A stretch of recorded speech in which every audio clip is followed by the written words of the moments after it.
I'm here with Don. He's going to explain to us how to inspect tires on a truck and pup, or any truck for that matter. Okay, what I do is on the drop axles like this, I check the lug nuts, make sure that they're up tight on the stud, that there's no wallering here where it's been shifting on the rim from it being loose or the hole wallered out. I check and make sure that the threads don't have rust powder there from the nut being loose and breaking rust powder loose.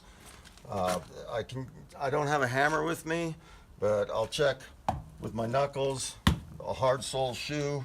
To push on it like that, I see people do that. I don't think it does anything. I don't think it gives you any information, because the firmness of the rubber itself, it's going to feel the same as if it's got air in it. You need to kind of feel the solidness of the thump, whether it's dull or a hard thump on it. While I'm doing that, I check the wheel hubs, make sure there's no leakage.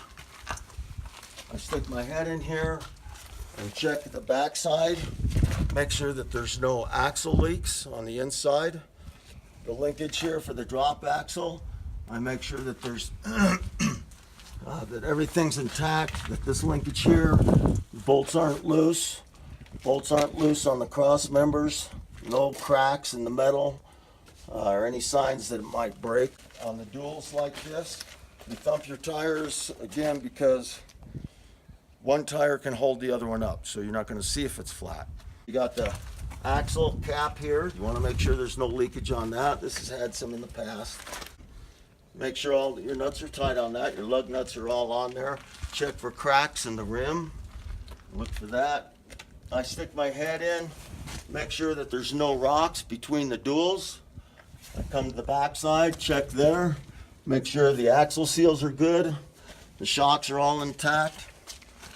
U-bolts are on the springs, no broken springs.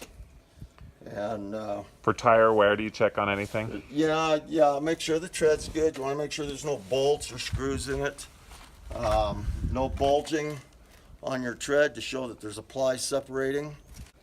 Sometimes you have outer wear on your tires indicating that it's low, but that's been worn that way. So for me, I might compensate a little by making sure it's good and full to its peak airing ability, so it tends to wear more in the center and even that wear out if possible. I think we got a good look at it. I appreciate it, Don. Yeah, you bet. I think we pretty well covered it.